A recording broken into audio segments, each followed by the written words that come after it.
So today we will start a new unit number 2, and that is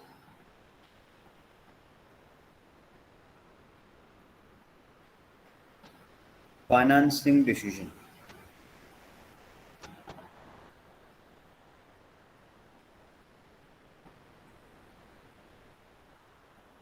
That is financing decision. So write down the title.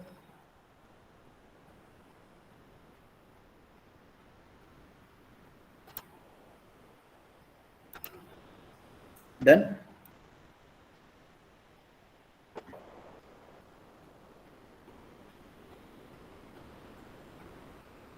So let's understand the concept first. In this unit number 2, we need to learn 4 different aspects. Okay. The first aspect, that is sources of finance. Second aspect, the cost of finance. Third aspect, capital structure, means mixture of finance. And fourth aspect and last aspect, leverage. So first, sources of finance, theoretical part. Cost of capital or cost of finance, that is practical part. Capital structure, theories are the theoretical part. And lastly, leverage is the practical part. So the entire unit 2 is divided in 4 different parts, not from the point of view of syllabus, but from the point of view of understanding, from the point of view of theoretical and practical portion. So 2 practical portions are there, okay, and 2 theoretical portions are there. So are we clear about the concepts? Syllabus contain?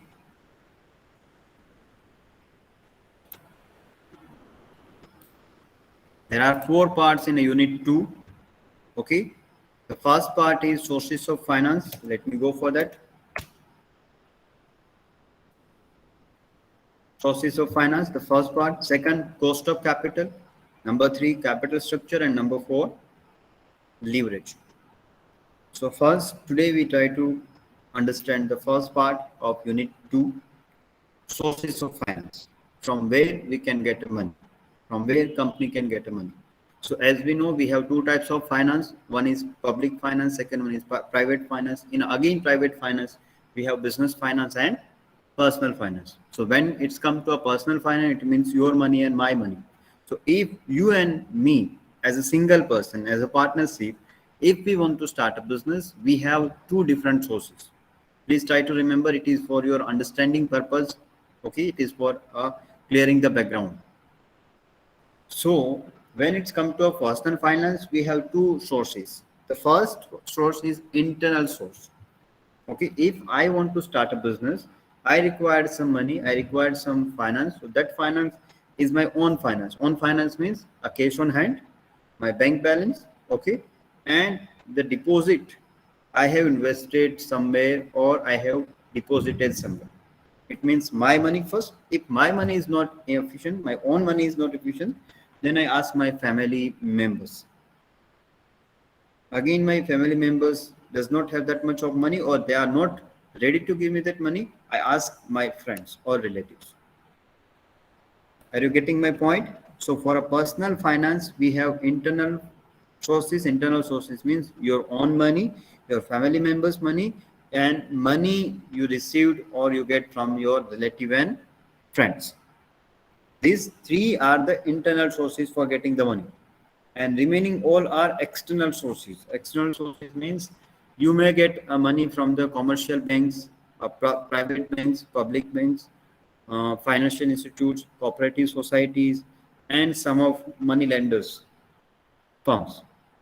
So these are called as external finance sources. Up to this, whatever we have discussed or I have explained, that is all about a personal finance. How you get a personal finance? Are we clear?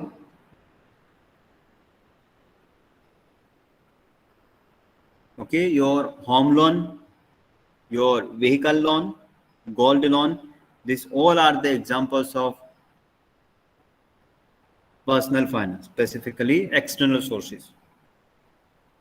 Now come to the second category, business finance. Business finance means finance required to start a business, to operate the business. And When it's come to a business, it's come to a company forms of organization. And when it's come to a company forms of organization, we have three different sources, okay, that are equity share capital, preference share capital, and debt capital. Let's understand one by one. Okay, these are the three main: equity, preference, and debt capital, and some of internal sources. Later on, we will discuss what do you mean by internal sources and which are the internal sources for the company. So first of all, write down the main title: Sources of Finance, Part 1. You may call Part 1. Unit 2, Part 1, Sources of Finance.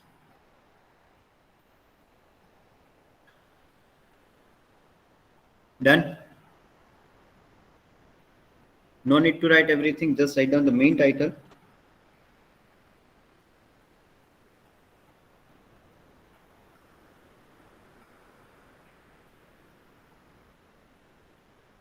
Okay, now we will discuss the first source, and that is equity share capital.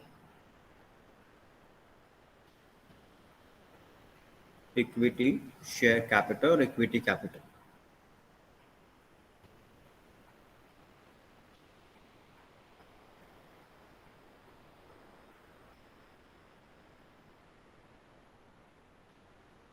Write down the title first.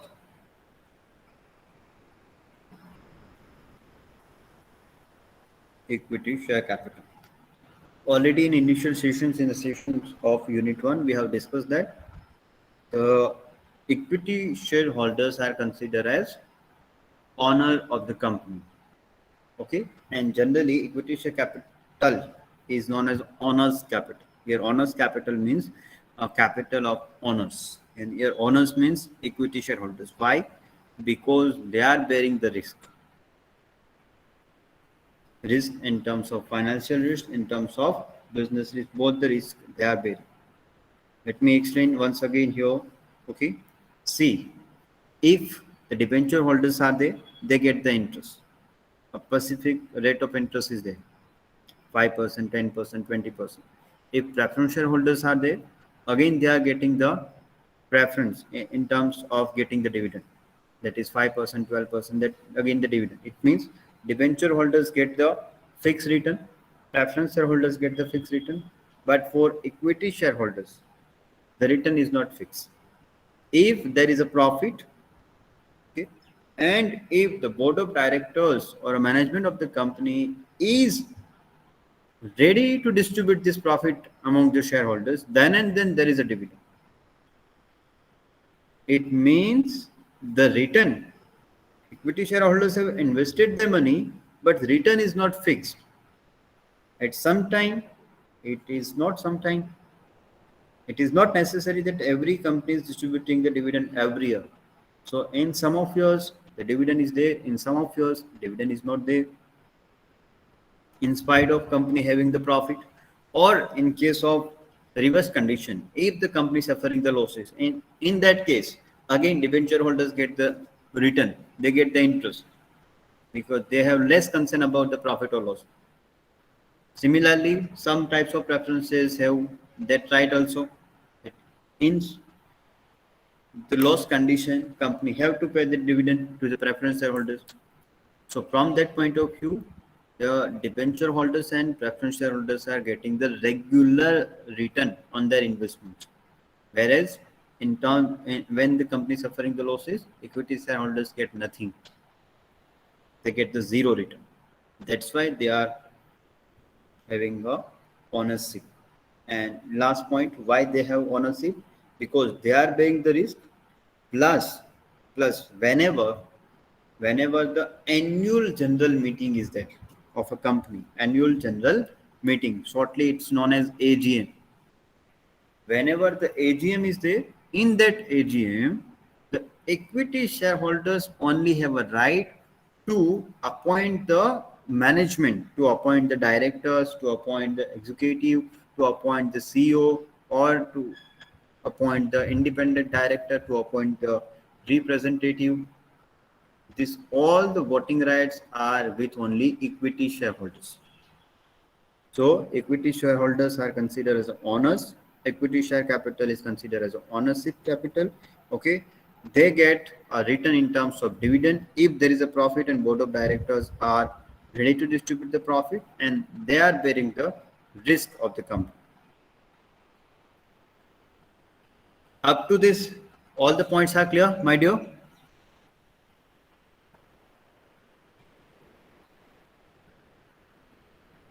Okay, now the discussion about the last point.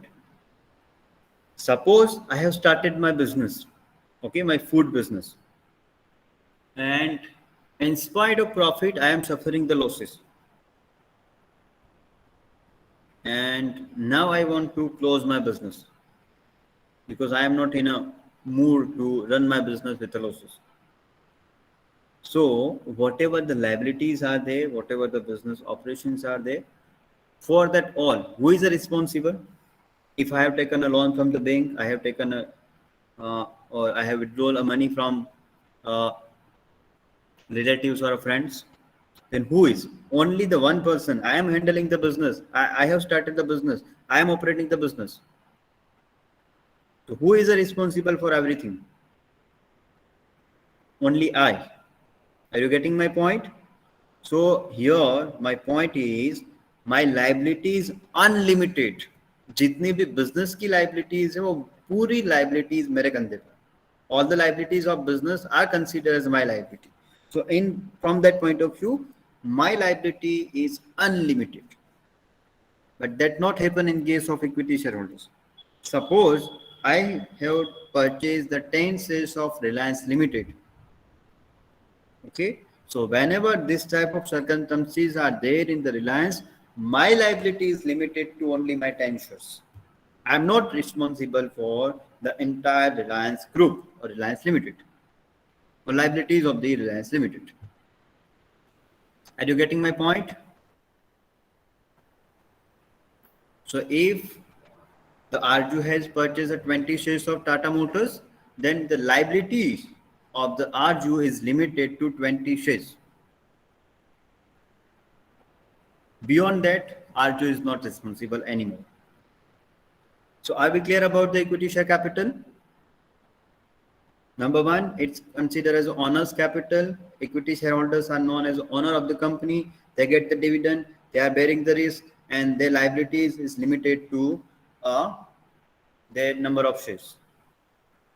Last point and important point, all of you. Okay, as far as theoretical points are concerned, the equity share capital is the most expensive source of finance. Are you getting my point? Equity share capital is the most expensive source of finance. If the MCQ may ask, please note down this in your book. Out of all the sources of finance, which one is most expensive? Or from the following sources of finance, which one is more expensive? Equity, preference, debt, or all other? Sorry, all above. So equity share capital is more expensive. Now, yes. Now this question, I will answer this question. Then after we go for the types of capital. Why is it most expensive? See, if company suffering the losses, then there is no issue about the dividend from the point of view of equity shares. Am I right? अगर company loss में है तो dividend तो होगा ही नहीं, किसी को distribute नहीं होगा. No question about dividend. Now suppose company earning a profit of 200%.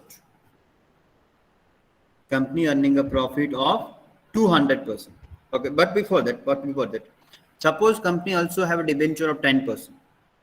Debenture of 10%. So during loss period, company need to pay 10%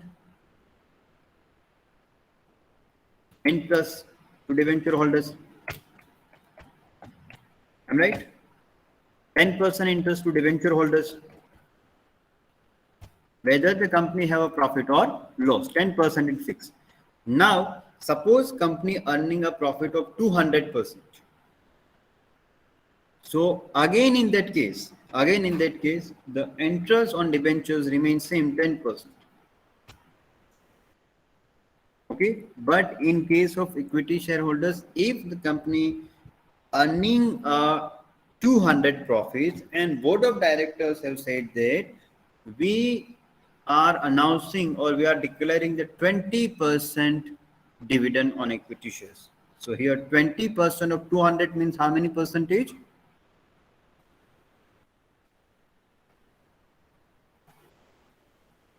20% of 200.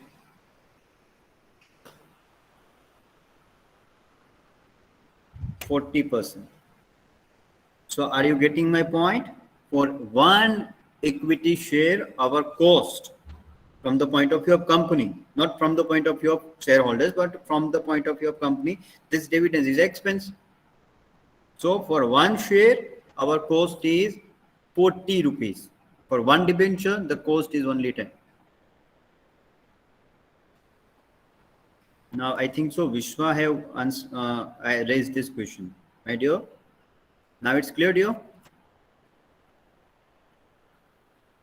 Okay. Now for a 1 mark question, okay, types of capital. Types of capital. We have different types of capital that explained by the Companies Act 2013. The first capital is authorized capital. The amount of capital that a company can potentially issue. Let me explain this.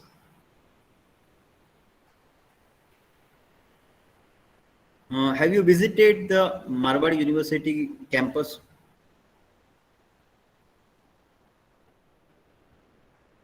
Yes. Okay. Around 22 acres campus is there. I don't remember the exact figure, but around 22 acres campus we have, right? So in that campus, we can do anything. We can construct a business, a building. We can construct a hostel. We can build up a canteen. We can grow up a garden, or we can have some playgrounds, lake, everything. That's up to you or up to us, up to Marwar University. Okay, so within this area we can do anything, but beyond this 22 acres, we don't have any right to do anything. Are you getting my point? So this is our boundary. So here authorized capital means the memorandum of association and the Companies Act 2013 have set the boundary that you can use this much of capital. Suppose the board of memorandum of an association and the Companies Act 2018 permitted ABC Limited Company for 20 lakhs of rupees. So company can issue or company can get a capital of 20 lakh rupees. So this is the maximum bound. ABC company cannot get or cannot demand amount beyond the 20 lakh rupees. So this 20 lakh rupees is considered as authorized capital. Company can issue maximum 20 lakh rupees. Suppose company have a share price of rupees 100. Each share rupees having 100. So how many shares?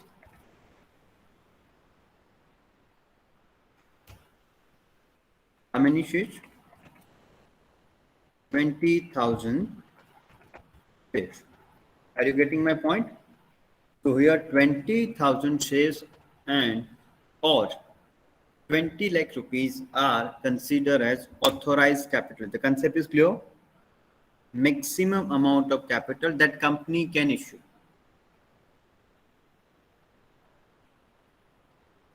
Now, suppose the ABC company think or the board of director or management of the company said this 20 lakh rupees are the big amount. We don't require that much of money.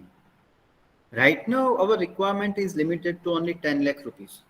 So they have a right. They can issue a shares of 20 lakh rupees, but the company right now required only a 10 lakh rupees. Company required only 10 lakh rupees. So this 10 lakh rupees is called as issued capital. Issued capital means the amount offered by a company to investors.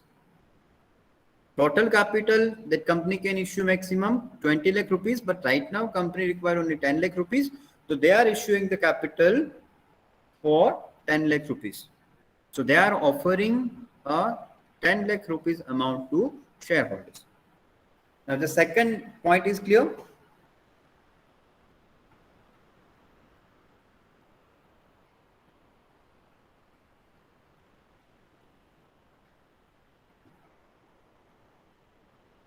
Total boundaries, the entire boundaries means authorized capital, okay, out of this 22 acres, if you have utilized only, or if we required to utilize only 15 acres of land, then this 15 acres is called as issued capital. Now when companies offered the 10 lakh rupees, or companies issue the 10,000 shares each of rupees 100 in the share market, it is not necessary that company get the subscription for all the shares. Okay, so the next type, out of the 10 lakh rupees, out of the 10 lakh rupees, suppose the investors are interested in only 8 lakh rupees, or the company get the amount from the investor for 8 lakh rupees. That 8 lakh rupees are considered as subscribed capital, or capital purchased by or subscribed by the investors. 20 lakh authorized capital, out of 20, companies issued 10 lakh shares, or sorry, 10,000 shares. So this 10,000 shares or 10 lakh rupees are considered as issued capital. Out of that 10,000 shares or 10 lakh rupees, the investors, okay, like you and me, we have subscribed 8,000 shares or 8 lakh rupees. So this 8 lakh rupees is considered as a subscribed capital. So can you tell me the remaining 2 lakhs will be called as, बाकी जो रहे 2 lakh rupees उसको हम क्या कहेंगे? It's known as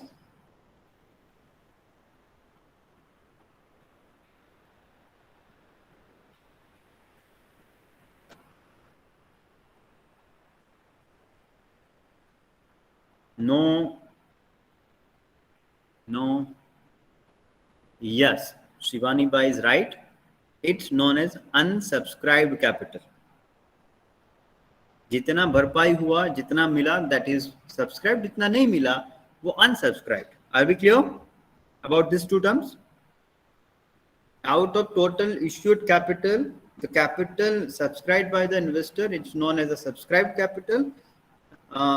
Capital which is not subscribed by the investors, it is known as unsubscribed capital. Now the next one and last one, paid up capital. Okay, the actual amount paid by the investor to the company is called as a paid up capital. And kind your information, generally the issued capital, subscribed capital and paid up capital, three are same. Generally it's not applicable for all the companies, but generally companies have this structure. But for most of companies, issued capital may differ, but subscribed capital and paid up capital is 99% same. In 0.1% or 1% we have variation, but in most of companies the subscribed capital and paid up capital is both are same. So now the quick revision of all the types of capital, and then after we go for the next. First one is authorized capital, the amount that company can potentially issue, the maximum boundary of the company. In our example, 20 lakh rupees. Issued capital, second one is issued capital, means the amount offered by a company to the investor. Number 3, subscribed capital, the amount or the number of shares are subscribed by investors. And unsubscribed capital, the capital or a number of shares which are not subscribed by the investors, and last one, paid up capital, the actual amount paid by the investor. So are we clear about this five? Very good. Okay. Now the next one is values of equity shares. Okay. Par value, the value stated in the memorandum. Par value means a basic value. Par value means a basic value. Suppose if you have read the questions like each of rupees 10, each of rupees 100. So this 100 or a 10 are considered as par value. This is also known as a basic value. Par value or basic value. Jaideep Puri, sir, why company issue only 10 lakhs rupees? Okay, Jaideep.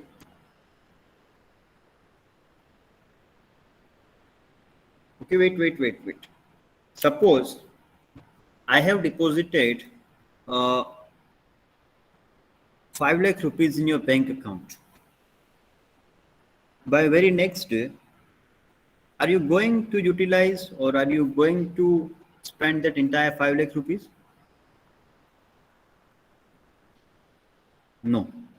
So how you spend?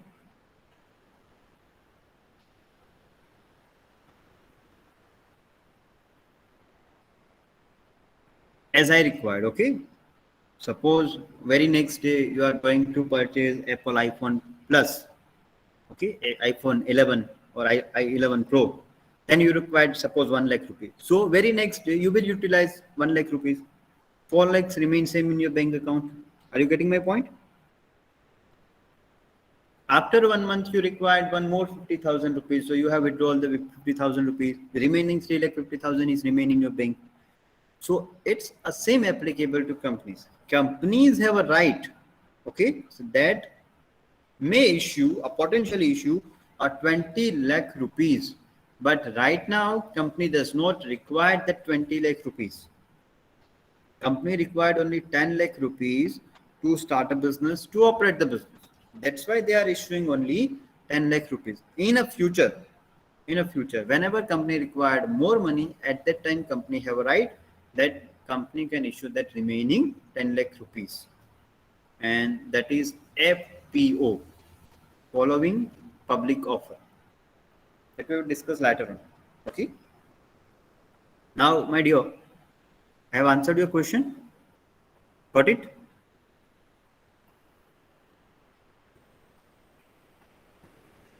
Okay, so the term, back to the values of the share. A par value, a value written in a memorandum of association. Rupees 100 per share, rupees 10 per share, like this. Issued value, a price at which the equity share is issued. Okay, a price at which the equity shares are offered to investors. Generally, we have three types of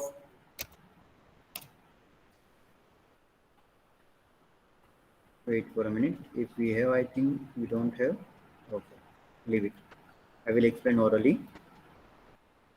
Generally, we have three conditions in issue price or issue value. One, issued at a premium.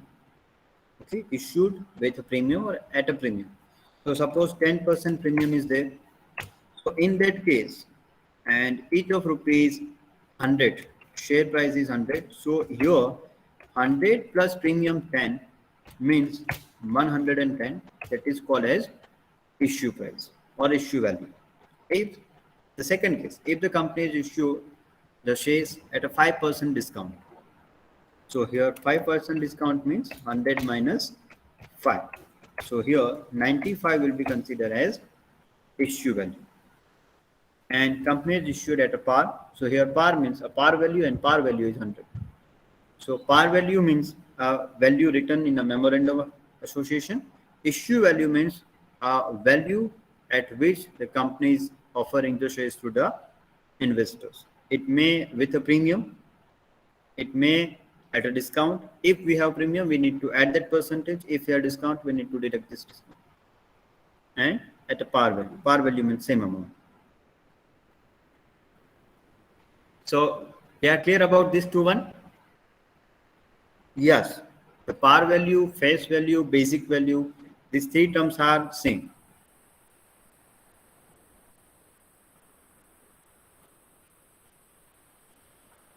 Okay, and book value recorded in the books of account of the company, or share value that is recorded in the books of account of the company. And for the calculation, we have formula paid up capital plus reserve and surplus divided by number of outstanding shares. We will get the book value.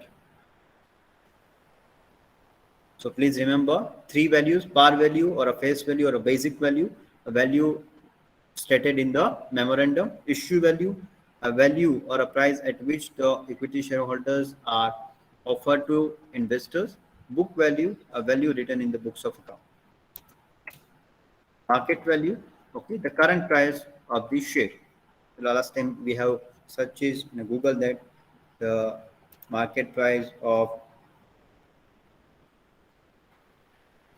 the Tata Motors Limited, market price of Reliance Limited, or today's share price of Tata Limited, or today's share price of Tata Motors. These are the market price. Okay, so market value means price at which it is traded in the market. The trading value or the market value both are same. So these four values are clear: par value, face value, issued value, book value, and market value.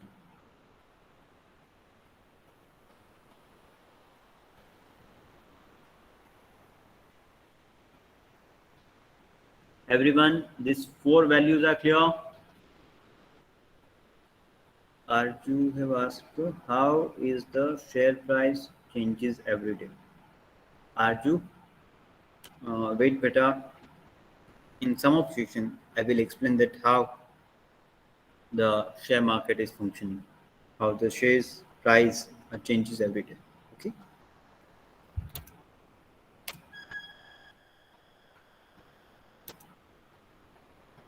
Okay. Rights and positions of equity shareholders. So rights to income. Already I explained that. Okay. Whenever,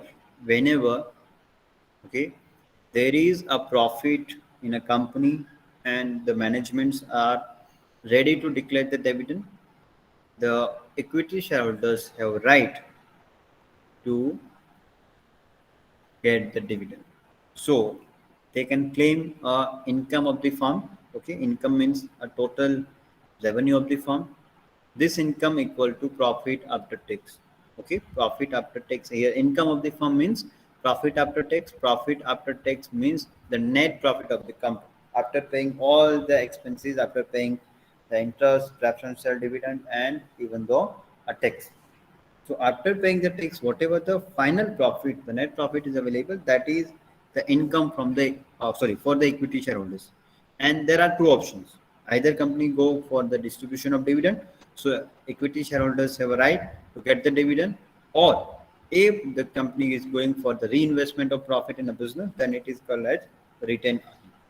So here, right of equity shareholders are only main right is one, that is to claim a dividend, and second right, okay, that is right to control. Okay, as I have discussed earlier in the first slide, they have a right, they have a voting right in the annual general meeting, and they have a right to elect the board of directors. Preference shareholders and debenture holders does not have this right. They have only one right. They can claim their return. I am talking about preferences and debenture holders. They have only one right about the return. But for equity shareholders, they have two rights. Rights to income means the equity dividend, and rights to control means they have voting right and they have a right to elect the board of directors. Are we clear about the right?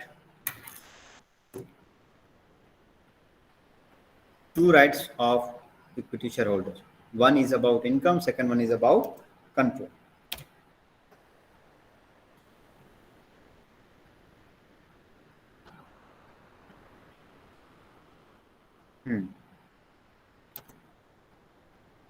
Preemptive right.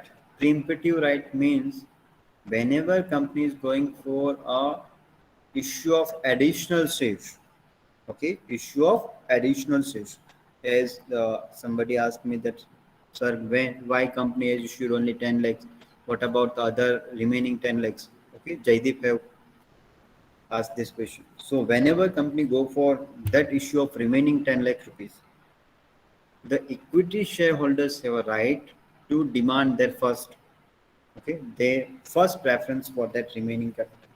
So whenever company is going for additional shares, okay, issue of additional shares, at a time, the equity shareholders have a first right to purchase that additional share.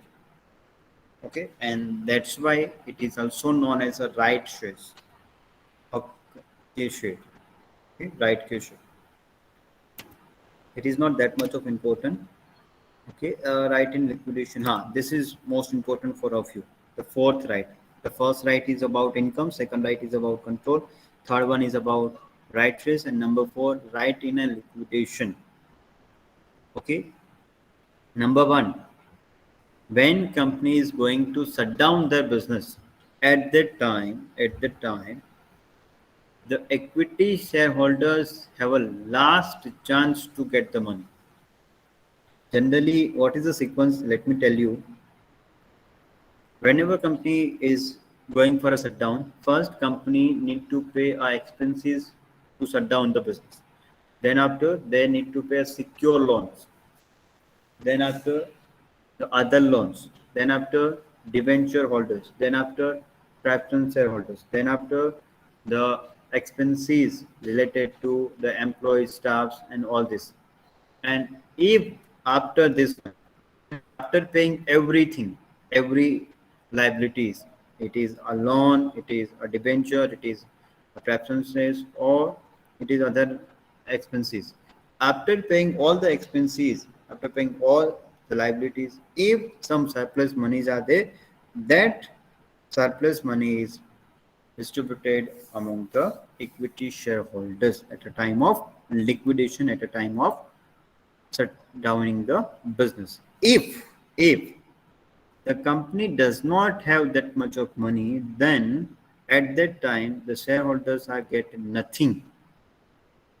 They are get nothing. They are get zero. Even though they are not getting the zero, they are losing their money. Suppose I have invested in XYZ company for 20,000 rupees, and now company is going to shut down the business. And after paying all the liabilities, the company does not have any surplus. So even though I have lost my principal amount 20,000 also.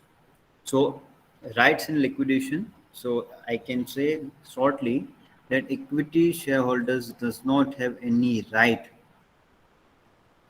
to claim the amount at the time of liquidation. In case of debenture holders, they have a right. They can claim. In case of creditors, they have a right. In case of financial institute, they can claim the company to repay that loan or repay the debentures, to repay the amount to creditors. But equity share holders के पास ऐसा कोई भी right नहीं है कि वो company को claim कर सके कि भाई हमारी जो इन्वेस्टेड अमाउंट है वो एटलीस्ट रिटर्न कर दो. रिटर्न ना दो तो कोई बात नहीं, प्रिंसिपल अमाउंट रिटर्न कर दो, वैसा भी ये नहीं कह सकते. Okay okay, some of advantages and limitation. It will take only 1 or 2 minutes. Already we have discussed that no compulsory to pay a dividend. If company wants, company can go for the dividend. No maturity date. If you see the debentures, preference shareholders, other sources of finance, or even the loan, they have a fixed number of years. Loan for 5 years, loan for 10 years, bonds for 10 years, debentures for 5 years, preference shares for 20 years. So in case of equity share capital, no maturity date from the birth of the company to the date of the company. No obligation for redeem. Okay, there is no obligation about the buyback of shares. Great ability to get bad debt finance, or sorry, to get debt finance. Great ability means if you have equity shares, so you have that capacity to get a other finances, specifically loan, debentures, and dividends are tax exempted. Please remember this last one. Dividend are tax exempted. Whenever there is a calculation of a tax liability from the point of your company, dividend is considered as tax exempted. It means in a tax liability, the dividend income is not considered as income. So are we clear about the advantages?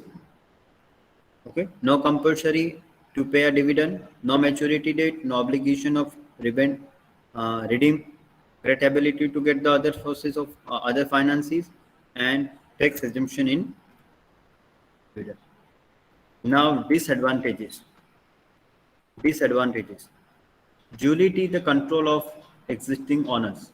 As we know that equity shareholders have a right to appoint the board of directors. So here the control is in the hand of equity shareholders. So they are diluting the control of the company. As I discussed, cost of the capital of equity share is very high as compared to other. Equity dividend are paid out of profit after tax. Okay, so it ultimately the dividend is a distribution of profit. If you are not declaring the dividend, it means the profit has okay just it's with us. Cost of issuing share capital is generally higher than the other securities. If you want to get a loan from the bank will approach you.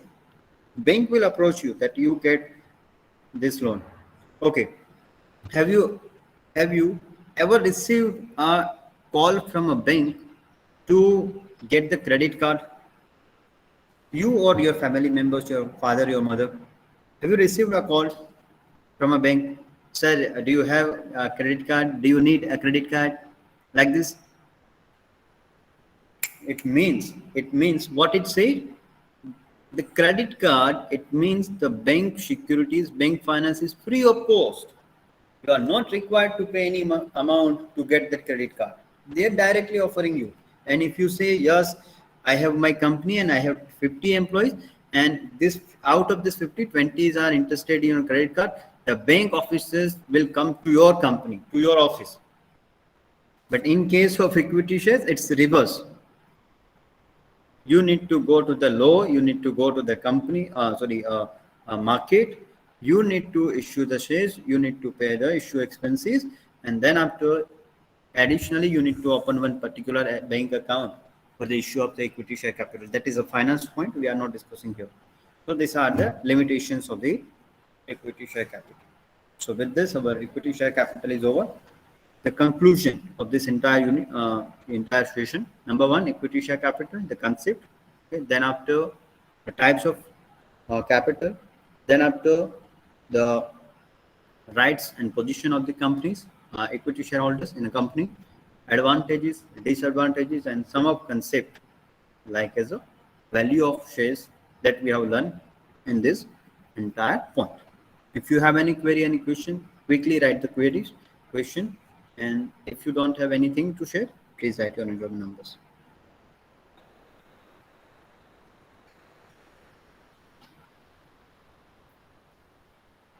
No, my dear, if you are holding a 2 lakh rupees shares of Reliance Limited and the share price goes down, you are not required to pay anything to the company. But if you are selling these shares in the market at a low price, definitely you will suffer a loss.